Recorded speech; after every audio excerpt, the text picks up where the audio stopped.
Chosen one, still your body, and receive this. That warmth spreading through your chest right now. The one that feels like something ancient recognizing you. That is not your imagination. God just looked at you, and he laughed.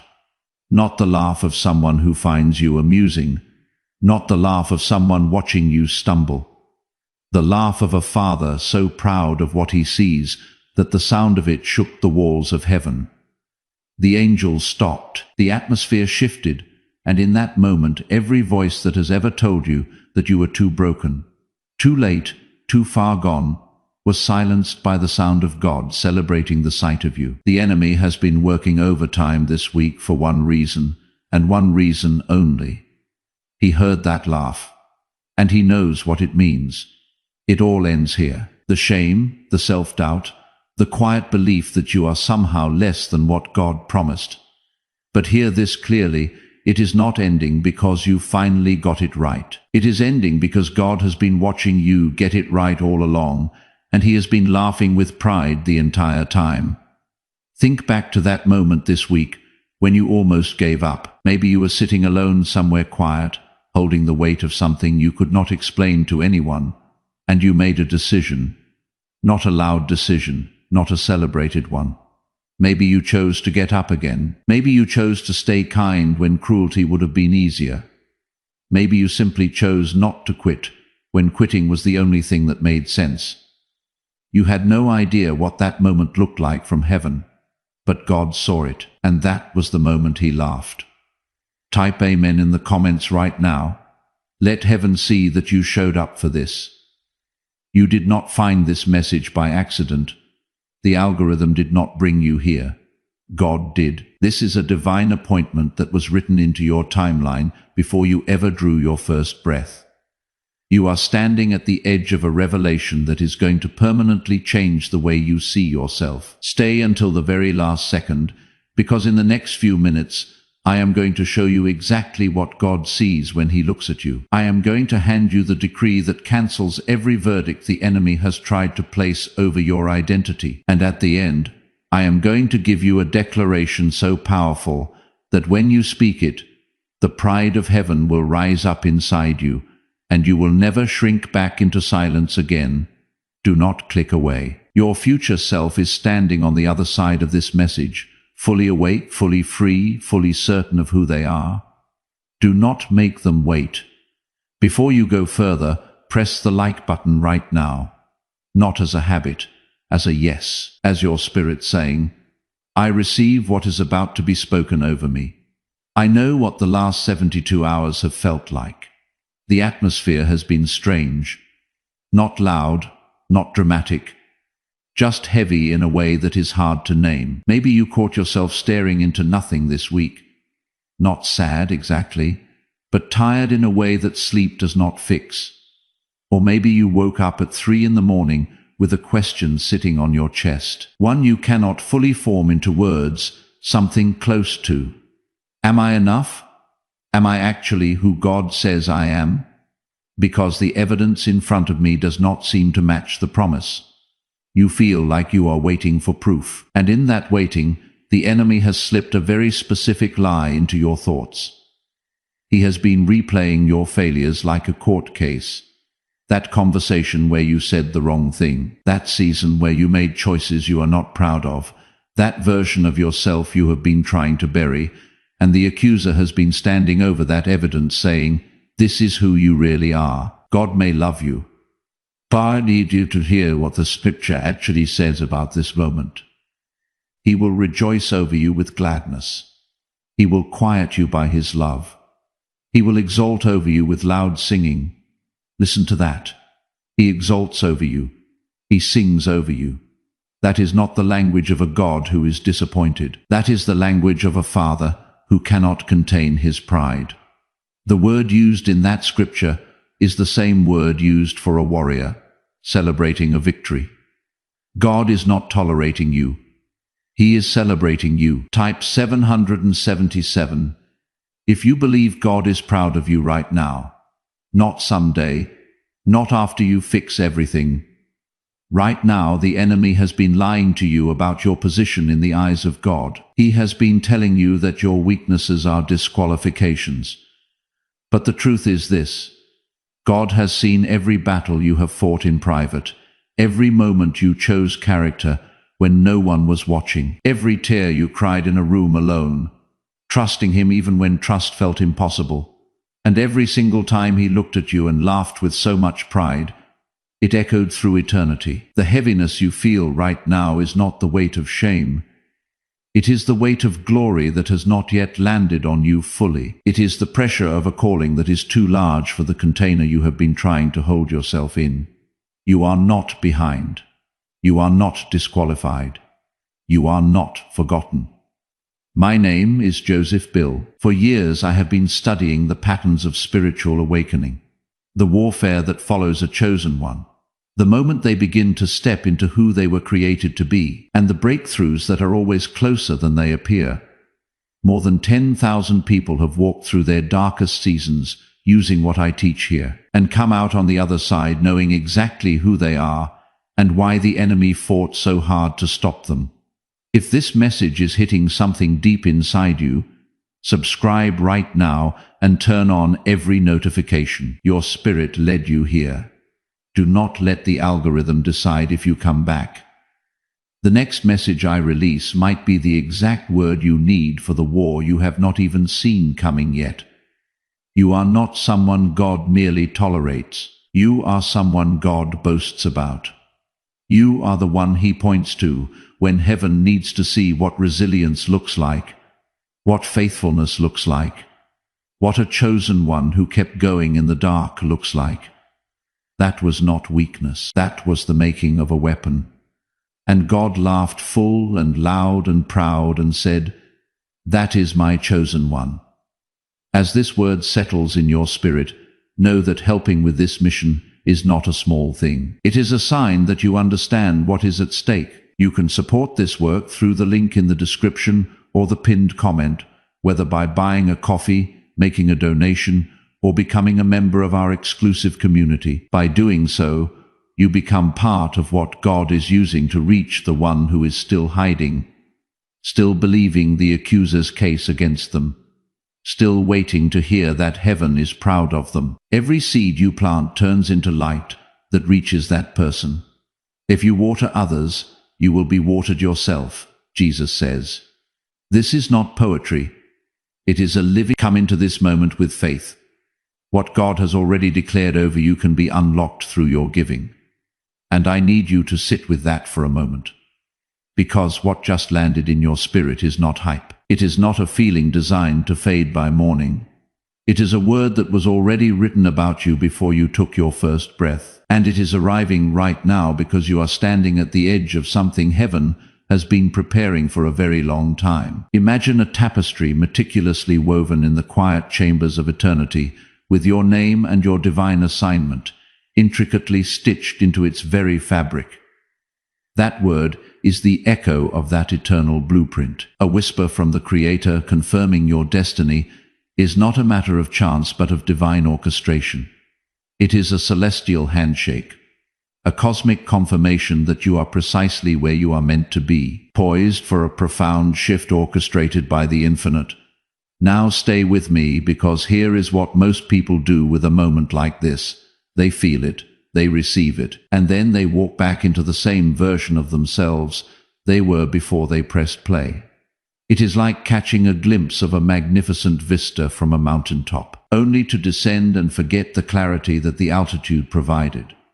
They return to the familiar valley of their former selves, the echo of divine truth fading into the mundane rhythms of daily life, not out of rebellion, not out of doubt, but because something beneath the surface has never been named, never been confronted, never been pulled out into the light where it can finally be dealt with. This is the subterranean landscape of the soul, where unaddressed issues lie dormant, like sleeping giants that can awaken to sabotage our progress. And until that thing is named, every word of affirmation, every prophetic declaration, every moment of spiritual clarity will eventually dissolve back into the noise of a life that has not yet aligned with what heaven declared over it. These divine pronouncements, meant to be foundational truths, become fleeting whispers lost in the cacophony of an unaligned existence. Here is the hidden barrier. Most people who are genuinely chosen, truly set apart by the hand of God, are living in a state of spiritual mistaken identity. It is as if they are wearing a cloak woven from the threads of other people's perceptions and their own past wounds, obscuring the radiant garment of their God-given identity. Not because they do not believe in God, not because they lack faith, but because somewhere along the way they accepted a version of themselves that was narrated by pain. Instead of authored by purpose, the narrative of their lives was hijacked. The pen of authorship wrested from divine hands and placed into the trembling grip of circumstance and hurt. Someone spoke a word over you that was never theirs to speak. A parent, a teacher, a partner, a community, a failure, a diagnosis. These pronouncements, often delivered with conviction, become insidious seeds planted in the fertile soil of the soul, sprouting into limiting beliefs, and that word attached itself to your identity like a second skin. This is not just a metaphor. It is a visceral reality. This external narrative becomes so intimately interwoven with your being that it feels like an intrinsic part of you, inseparable and undeniable. And you have been wearing it so long that you forgot it was ever put on you from the outside. The original radiant self is buried beneath layers of adopted identities, like a priceless artifact hidden beneath centuries of debris.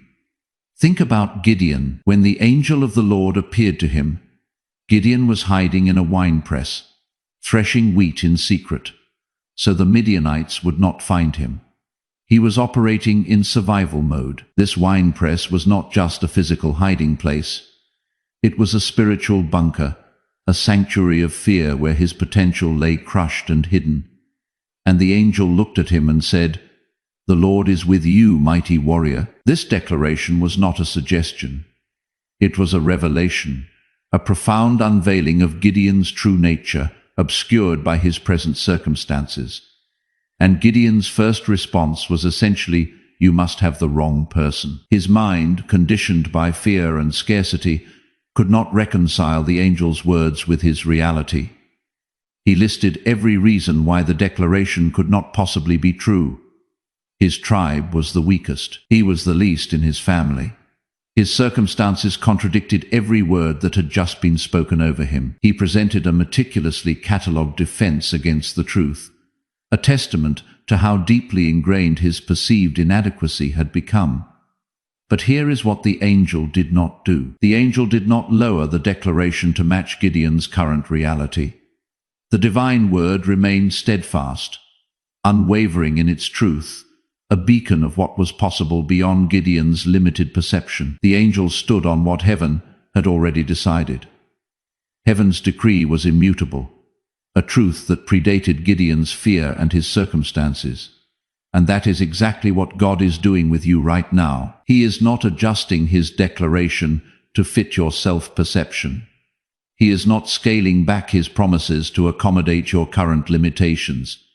He is calling you to rise until your self-perception catches up with his. This is an invitation to a spiritual ascension, a journey where your internal landscape is recalibrated to mirror the divine blueprint. It is a call to inhabit the truth of who he says you are, rather than clinging to the echoes of who you have been told you are. But here is where it goes deeper. The reason that feels so difficult is not because you lack courage. It is because there are agreements you have made, quietly, privately, often unconsciously, with a narrative that was handed to you. These are silent pacts, subconscious treaties signed in the hidden chambers of the heart, binding you to limiting beliefs. An agreement that says you are too late, an agreement that says people like you do not get those kinds of breakthroughs, an agreement that says the things you have done, the years you have lost, the times you have fallen, disqualify you from the fullness of what God intended. These are the invisible chains, the self-imposed restrictions that create a prison of potential. And as long as those agreements remain sealed in your spirit, they function like a ceiling. They create an invisible dome above you, limiting the scope of your spiritual growth and your experiential reality. You can grow, but only so far. You can believe, but only so much. You can step forward, but never quite all the way through. Breaking agreement with a lie is not the same as ignoring it. It requires a deliberate and precise dismantling of the falsehood. You have to locate it. You have to call it by its actual name, not my insecurity, but the specific sentence you have been silently believing that has never been true. And what is coming in just a moment will show you exactly how that works from the inside out. Because this is where most people stop short of their actual breakthrough. This precise identification is the scalpel that allows for the extraction of the cancerous lie.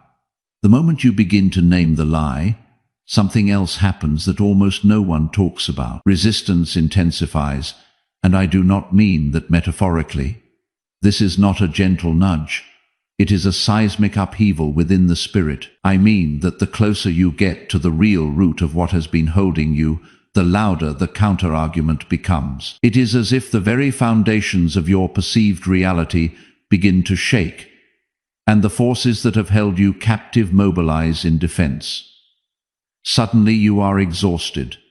Suddenly something urgent demands your attention. Suddenly your mind floods with reasons why this does not apply to you, or why now is not the right time, or why you have tried this kind of thing before, and it did not work. This is the adrenaline of the adversary, the desperate attempt to pull you back from the precipice of liberation. That resistance is not random. It is targeted. It is a calculated defense mechanism employed by the forces that benefit from your confinement, because what you are approaching has been protecting something that was never supposed to stay. It is guarding the prison cell, desperately trying to prevent your escape. Think of it this way. A wall does not get thicker in the middle of a field. It gets thicker around something worth guarding. The fortifications are not arbitrary. They are strategically placed to protect a valuable asset, and the enemy does not fortify what has no value. The intensity of the resistance you have felt in your life is not evidence that you are losing. It is not a sign that you are on the wrong path. It is evidence of how much is at stake in your winning. The ferocity of the opposition is a direct correlation to the magnitude of your potential victory and the immense value of the destiny you are about to claim. Type 444. If you have felt that resistance this week, the angels are watching this moment with you. You did not stay through this message by accident. The pull you feel right now to respond is not emotion. It is instruction. Helping with this mission is a sign from God. Through the link in the description or the pinned comment, whether by buying a coffee, making a donation, or becoming a member of our exclusive community, you become part of what God is using to reach the ones still reading their resistance as failure. Someone else needs to hear that the intensity of what they are facing is proof of what is at stake in their rising. Specific seed, specific answer. The one who moves when God signals is the one whose breakthrough accelerates. Jesus says, "Give, and heaven will open over you." This is not history. It is a living promise active right now. Come into this moment with faith.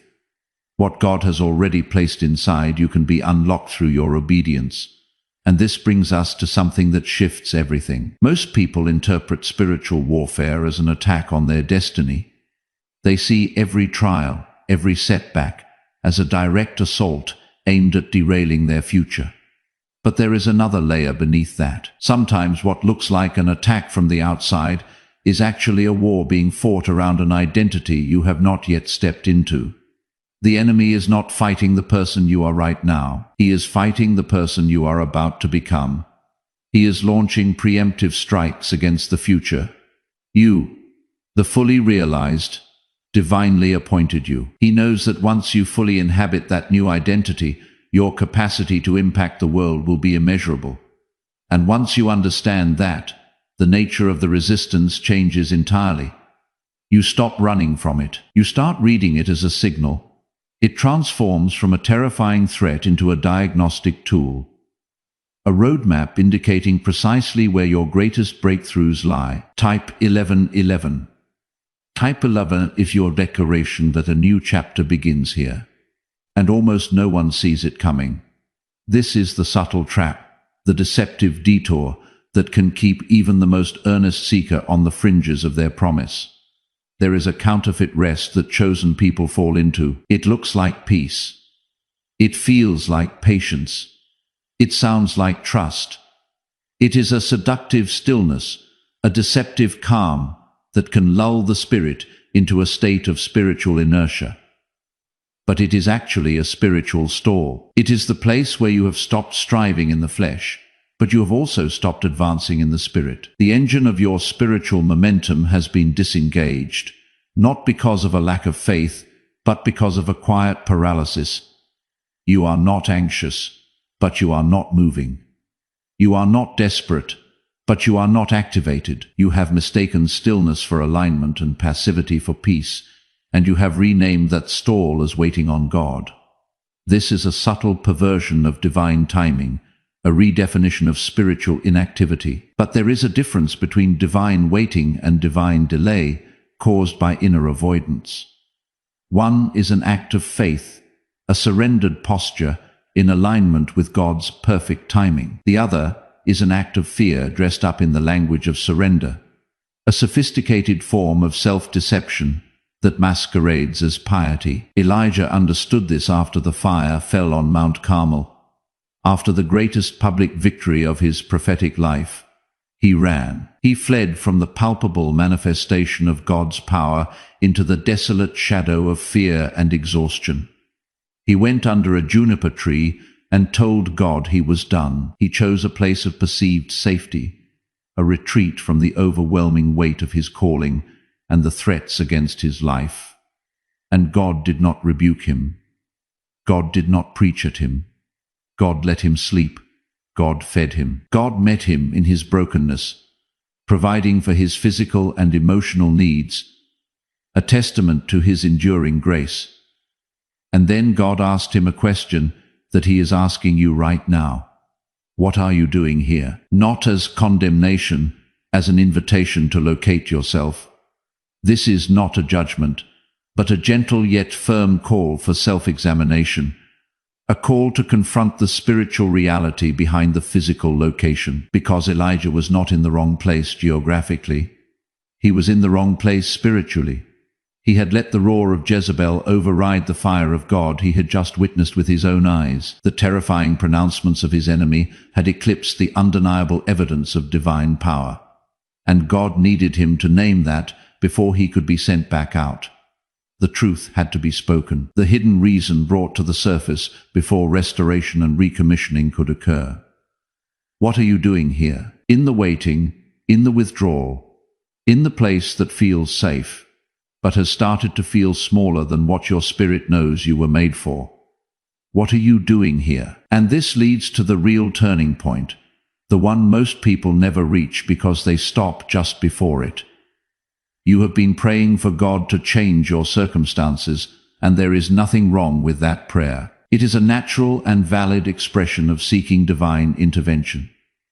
But what heaven has been waiting for is your agreement to let him change your identity first. Because your circumstances are almost always a reflection of what you believe about yourself at the deepest level. They are the external manifestations of your internal landscape, not your surface beliefs, not the ones you confess out loud. These deeply embedded convictions are the true architects of your reality. Jacob wrestled with God at the river Jabbok, and what most people miss is that Jacob had been running his entire life. He ran from Esau. He ran from Laban. He was always moving, always maneuvering, always working the angle. A life characterized by flight and manipulation. And God finally stopped him at the crossing and said, "We are not going any further until you face something, until you wrestle with it and refuse to let go, until it blesses you." This was not a casual encounter. It was an all-night spiritual battle, a profound confrontation designed to break the old and birth the new. And the blessing that came was not wealth. It was not a promise. It was a new name, Israel, because what God knew was that Jacob could not walk into his destiny carrying Jacob's identity.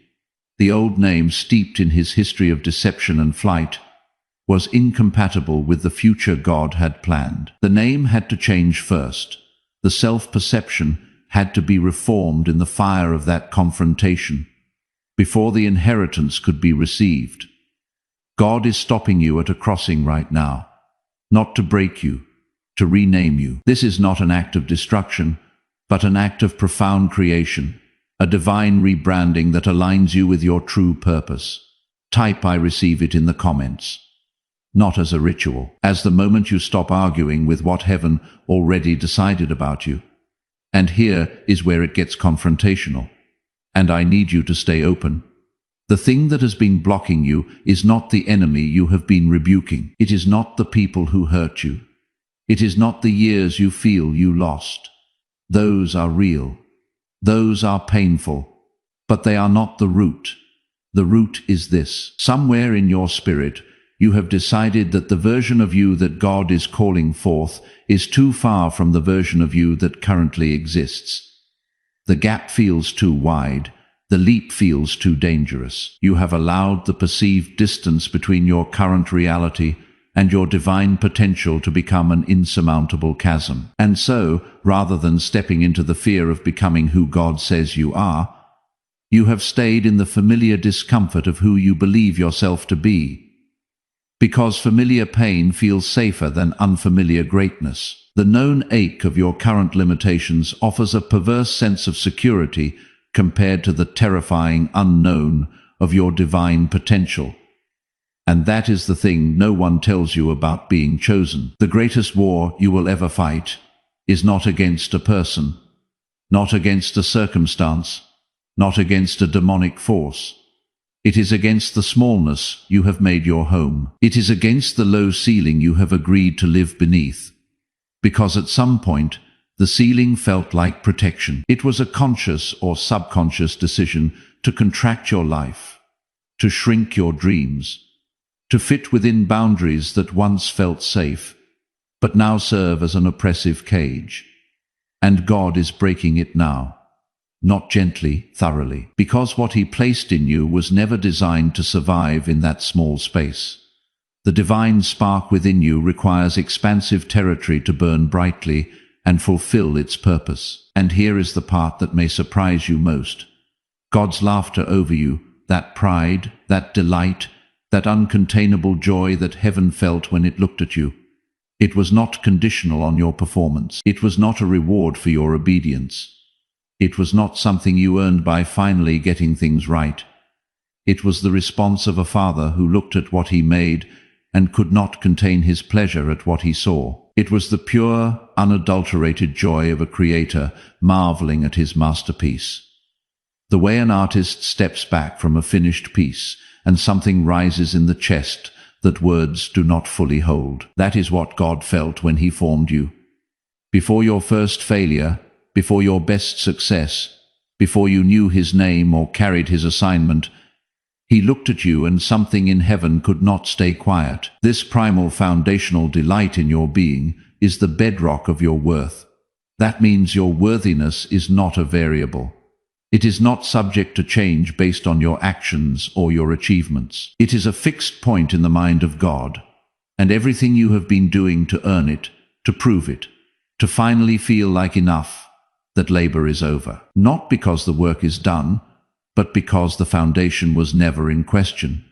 The struggle to attain worth is a misguided effort, an unnecessary burden, because you already possess it in the eyes of the divine. Place your hand on your heart right now and declare this with me.